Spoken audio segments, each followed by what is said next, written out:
પ્રકરણ 17 તેજલ અમદાવાદમાં.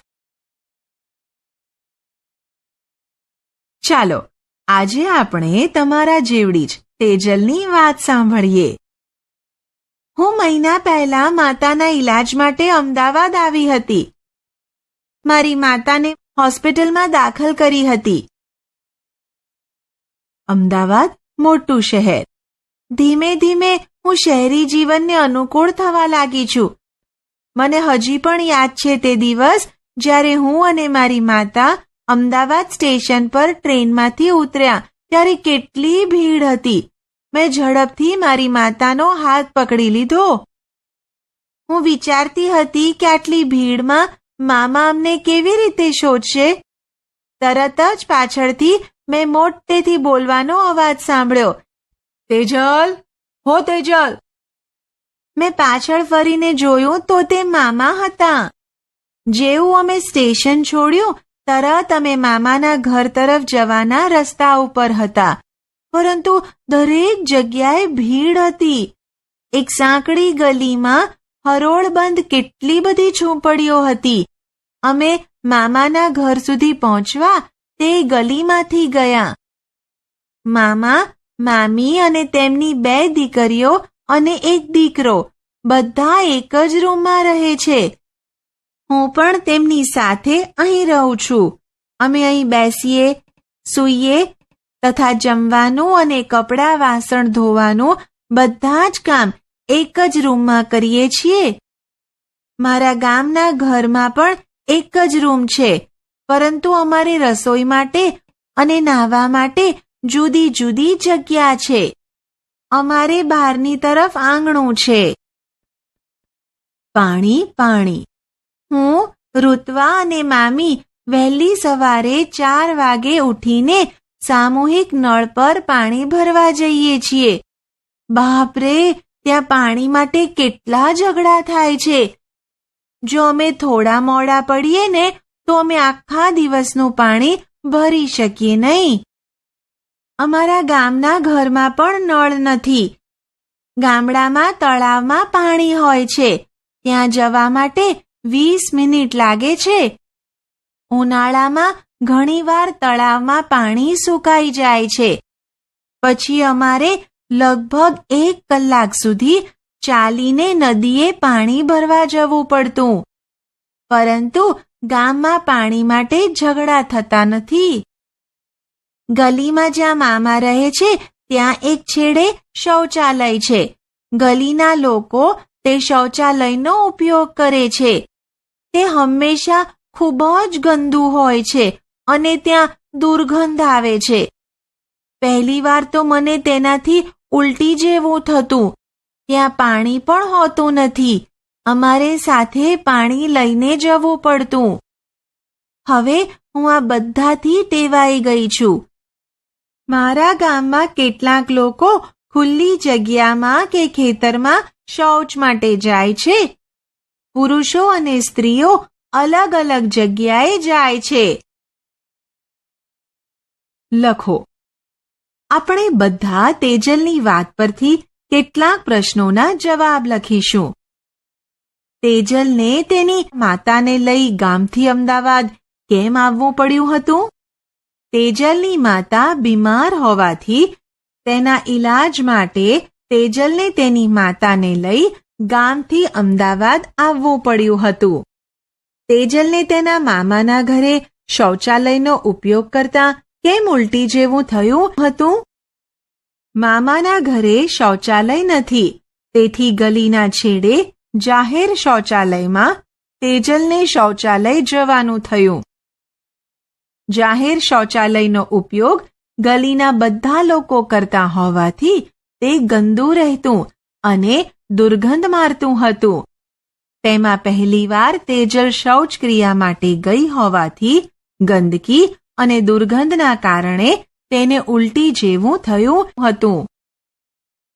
તેજલનું ઘર અને મામાનું ઘર કઈ રીતે જુદું પડે છે? તેજલના ગામમાં ઘરે એક રૂમ છે. ઉપરાંત તેની સામે આંગણું, રસોઈ ઘર અને બાથરૂમ છે.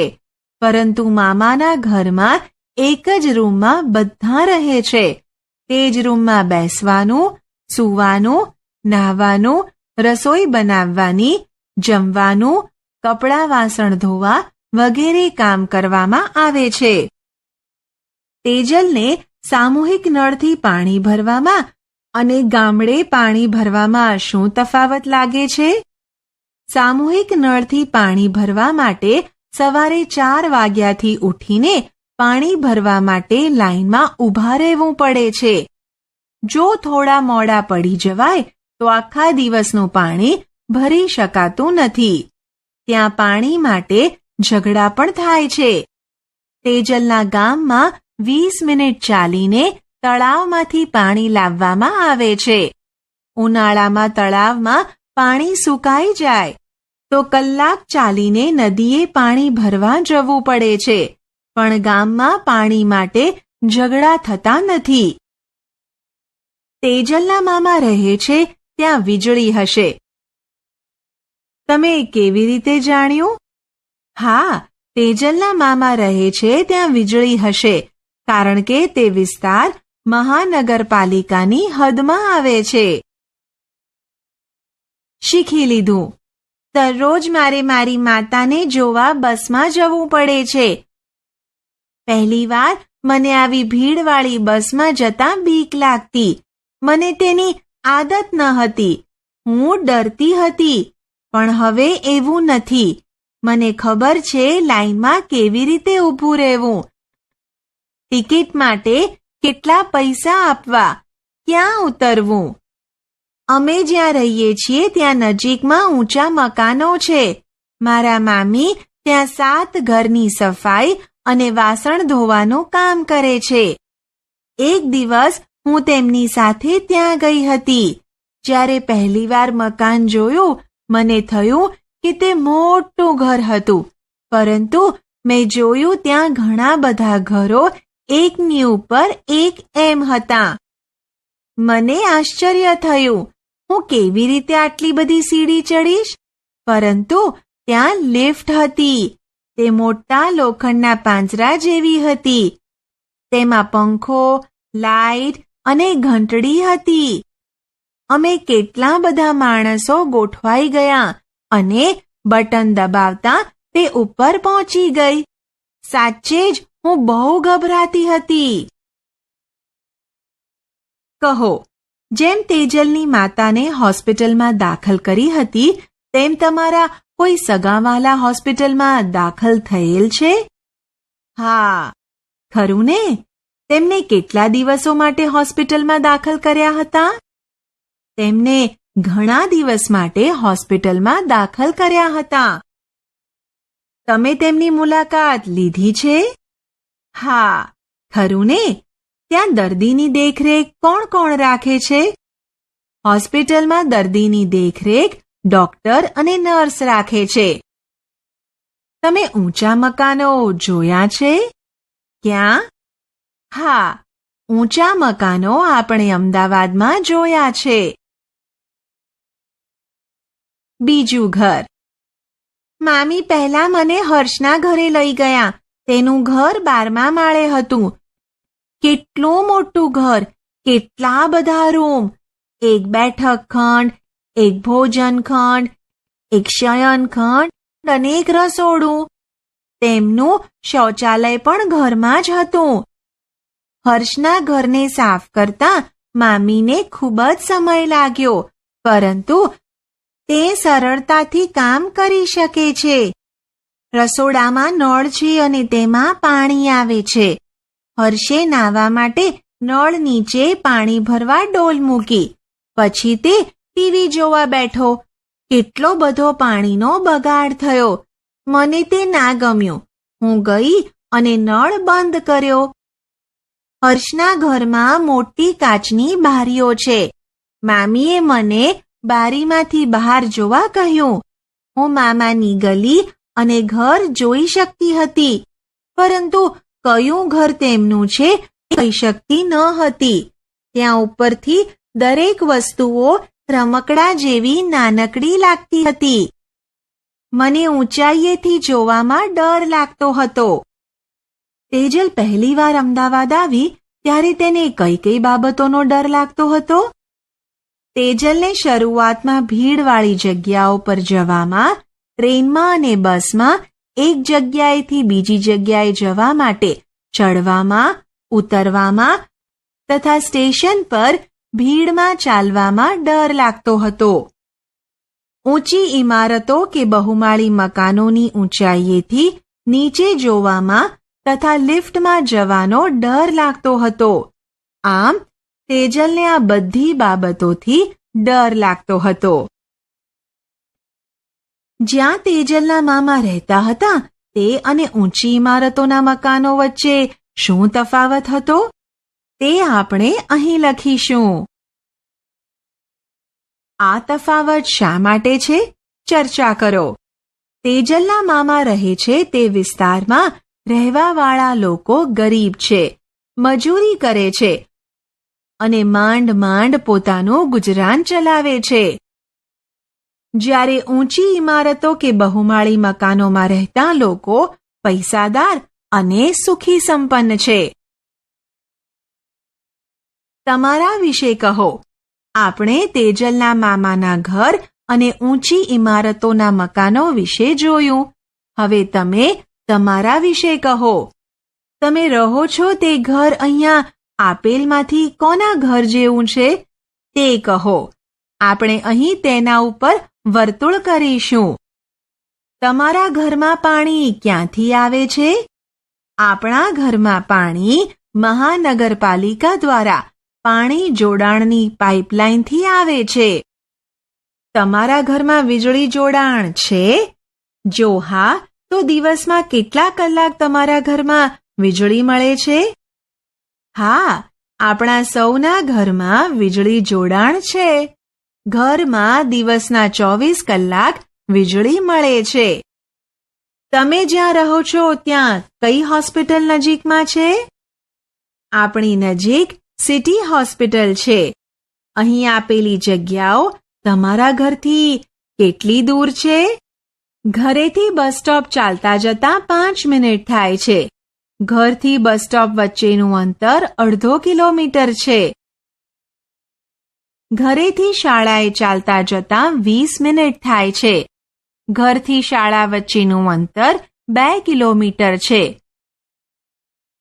ઘરેથી બજાર ચાલતા જતા 10 મિનિટ થાય છે. ઘરથી બજાર વચ્ચેનું અંતર 1 કિલોમીટર છે. ઘરેથી પોસ્ટ ઓફિસ ચાલતા જતા 30 મિનિટ થાય છે. ઘરથી પોસ્ટ ઓફિસ વચ્ચેનું અંતર 3 કિલોમીટર છે. ઘરેથી હોસ્પિટલ ચાલતા જતા 10 મિનિટ થાય છે. મારા ઘરથી હોસ્પિટલ વચ્ચેનું અંતર 1 કિલોમીટર છે. એક નવી ચિંતા. મામાએ કહ્યું કે તે મને આખું અમદાવાદ જોવા લઈ જવા માંગે છે. અહીં આસપાસ બાળકો રિવરફ્રન્ટ વિશે ખૂબ જ વાતો કરે છે. તેઓ કહે છે ત્યાં મોટા મોટા કલાકારો, નેતાઓ અને ખેલાડીઓ પણ આવે છે. જો હું ત્યાં જઉં અને હું કદાચ તેમને જોઉં તો?